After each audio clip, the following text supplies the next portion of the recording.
Siapa di antara lo yang sering banget ditanyain kapan nikah? Sebel gak sih lo sama pertanyaan ini? Atau lo udah di fase yang bodo amat dan gak peduli sama pertanyaan-pertanyaan yang lo sendiri gak tahu jawabannya? Oke, selamat datang di Love Journey, di mana kita akan membahas tentang perasaan-perasaan yang mendebarkan. Lo pernah gak sih bertanya-tanya kenapa kita harus menikah? Nah, pasti jawaban dari setiap orang itu berbeda-beda. Ada yang supaya bisa meneruskan keturunan, ada yang menikah karena dijodohin, atau karena tuntutan dari orang lain, atau bahkan banyak yang menikah karena tuntutan usia. Sebenarnya sejarah pernikahan itu seperti apa sih? Pernikahan dimulai sejak zaman batu, sebagai sarana untuk membangun kelompok serta mengatur kelompok yang berbeda. Pernikahan berbicara tentang kebutuhan kelompok yang lebih besar, mengubah orang asing menjadi keluarga. Jadi, emang pernikahan itu udah ada sejak zaman batu, untuk meningkatkan kelompok menjadi lebih besar dari sebelumnya. Nah, jadi mungkin hal ini bisa dijadikan untuk pertahanan dari kelompok-kelompok kecil menjadi kelompok yang lebih besar. Sebenarnya di usia berapa sih waktu yang pas untuk menikah? Menurut Badan Kependudukan dan Keluarga Berencana Nasional, BKKBN, pernikahan yang ideal itu dilakukan saat laki-laki berusia 25 tahun dan wanita berusia 21 tahun. Tapi buat lo yang mungkin usianya udah lewat dari ini, jangan patah semangat ya. Karena emang jodoh, rejeki, maut, itu kan semuanya ada di tangan Tuhan Yang Maha Esa. Jadi semua itu berada pada luar kendali kita. Jadi menurut gue, nggak pernah ada kata terlambat atau terlalu cepat untuk menikah. Karena itu bisa kembali ke kesiapan diri kita masing-masing. Hal apa yang menjadikan kita orang yang siap untuk menikah? Karena banyak banget zaman sekarang yang menikah hanya karena tuntutan usia yang udah nggak muda lagi. Atau karena paksaan dari lingkungan sekitar yang mengharuskan dia untuk menikah.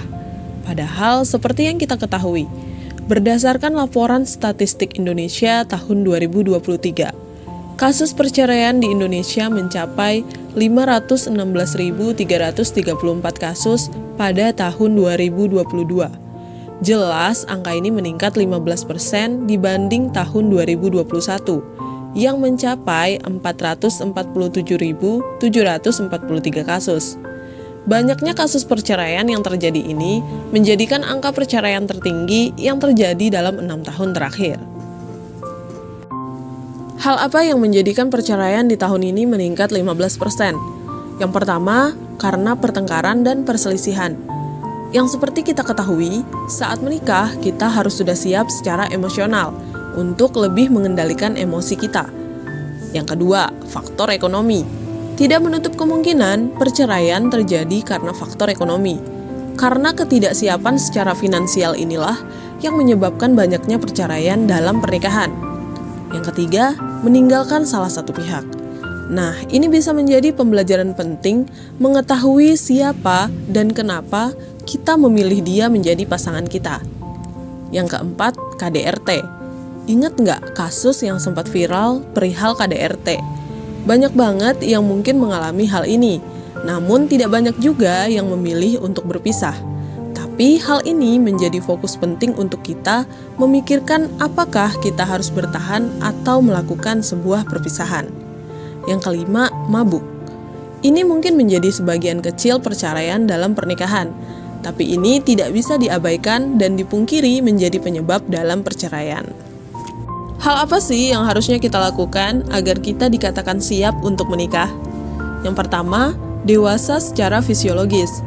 Usia terbaik untuk melangsungkan pernikahan emang nggak bisa dipastikan. Tapi jika fisik lo sudah mencapai tingkat kedewasaan yang optimal, hal ini bisa menjadi tanda kesiapan lo untuk menikah. Yang kedua, mengenali dan mencintai diri sendiri. Karena kalau lo belum mencintai diri dan mengenali diri lo mungkin akan kesusahan untuk mencintai dan mengenali diri orang lain. Yang ketiga, stabil secara finansial. Seperti yang kita ketahui, banyak sekali perceraian yang diakibatkan oleh faktor ekonomi yang tidak stabil. Dengan finansial yang stabil, kehidupan pernikahan mungkin akan lebih baik. Yang keempat, mampu menangani konflik bersama. Mungkin hal ini bisa dilakukan untuk menghindari pertengkaran yang mengarah pada sebuah perceraian. Yang kelima, memikirkan tentang kehidupan pernikahan. Seperti yang kita ketahui bahwa kehidupan pernikahan itu tidak hanya berlangsung 1 atau 2 hari saja. Kita juga harus memikirkan kehidupan kita setelah menikah akan seperti apa, guna untuk menghindari hal-hal yang tidak diinginkan di kemudian hari. Yang keenam, mencintai pasangan.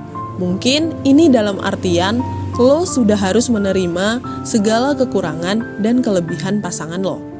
Yang ketujuh, memiliki pemahaman yang selaras.